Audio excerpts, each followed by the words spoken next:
یہ جو اسرائیل جو کچھ کر رہا ہے نا، اس کا اصل حل مجھے بھی پتا ہے مظاہروں میں نہیں ہے، اس کا اصل حل ہے جہاد.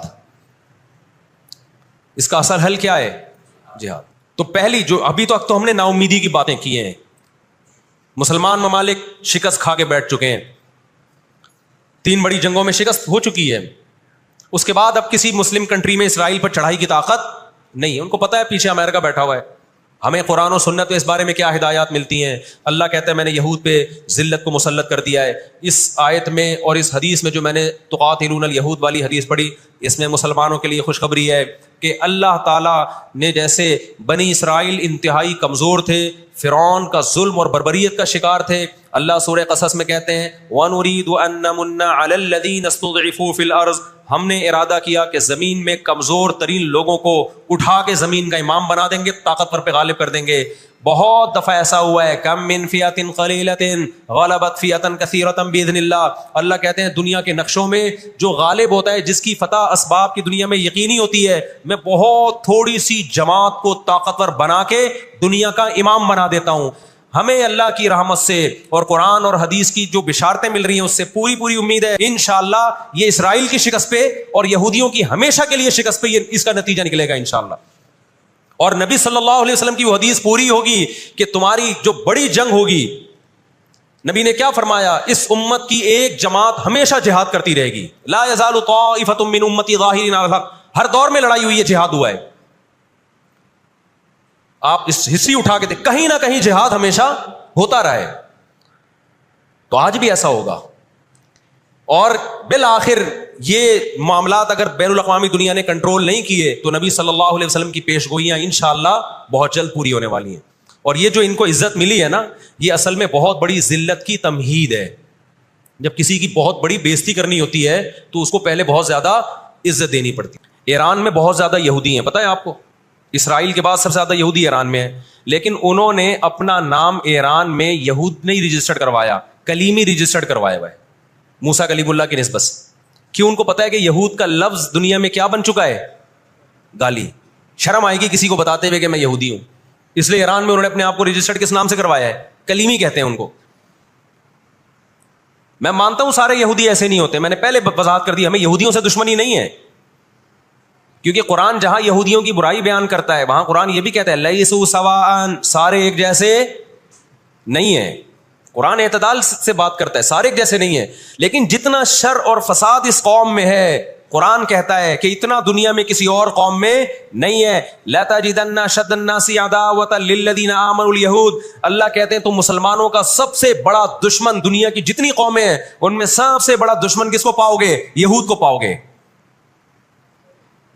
اس کے بعد مشرکین کو پاؤ گے. اور اسلام کے سب سے زیادہ قریب تم کس کو پاؤ گے؟ نصارہ کو، عیسائیوں کو پاؤ گے.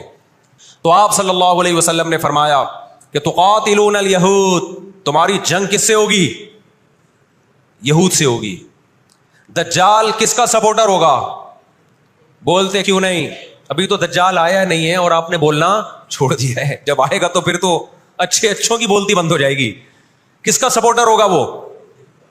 ہاں میں عرض کر رہا تھا کہ ہم جب قرآن پڑھتے تھے ضربت علیہم الذلہ، قرآن کہتے ہیں ہم نے ذلت ان کے اوپر دے ماری ہے ان فسادوں کی وجہ سے جو یہ کرتے رہے ہیں دنیا میں، ان فسادات کی وجہ سے. ہم جب پڑھتے تھے ہم کہتے تھے اے اللہ آج تو یہودی ذلیل نہیں ہے. اسرائیل کتنا پاورفل ہے کہ گچی کس کی پکڑی ہوئی ہے اس نے؟ امریکہ کی. ہندوستان کو گچی سے پکڑا ہوا ہے. تو آج تو بڑی عزت ہے.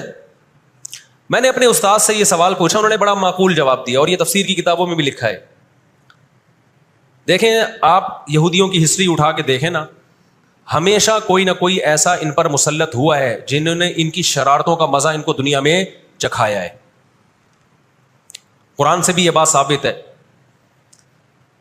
کہ ان کو ان کی شرارتوں کا مزہ، عذاب جو ہے وہ دنیا میں ملتا رہے گا.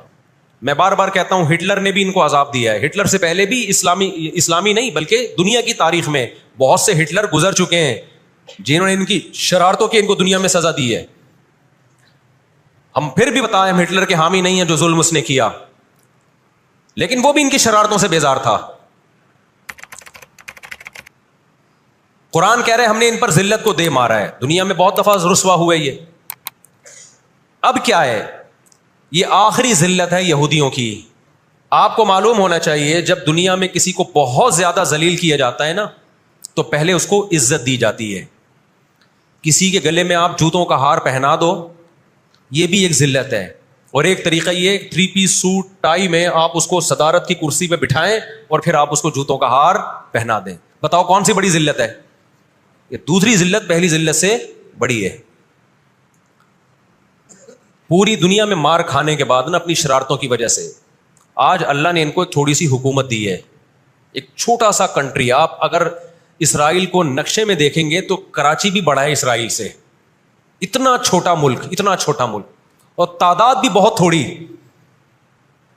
اللہ نے انہیں کچھ وقت پنپنے دیا ہے. اللہ نے کہا ٹھیک ہے, تم دنیا تمہاری آخری شرارت دیکھ لے, اس کے بعد جو میری طرف سے تم پہ مار پڑنے والی ہے اس کے بعد قیامت تک تم دوبارہ اٹھنے کے قابل نہیں رہو. یہ آخری ذلت کا انتظام ہو رہا ہے یہود کا. 18ویں صدی کے شروع میں, 17ویں صدی کے اینڈ میں, سن 1900 کی بات کر رہا ہوں میں, 1901 1902 کی, اس سے بھی کچھ ٹائم پہلے یہ دنیا میں بکھرے ہوئے تھے. دنیا میں کسی کو ان سے دشمنی نہیں, لیکن دنیا میں جہاں بھی گئے کبھی ایسا نہیں ہوا کہ انہوں نے سازشیں ترک نہ کی ہوں. ہٹلر جو تھا نا دوسری جنگ عظیم میں تو جرمنی گیا ہوں نا, میں نے وہ قبرستان بھی دکھایا تھا یہودیوں کا.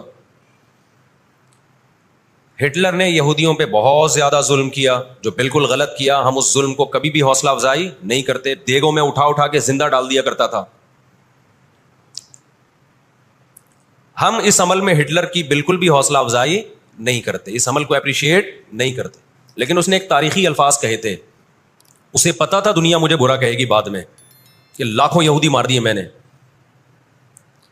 اس نے کہا میں چاہتا تھا سب کو قتل کر دیتا, ایک بھی زندہ نہ چھوڑتا, لیکن کچھ میں زندہ چھوڑ کے جا رہا ہوں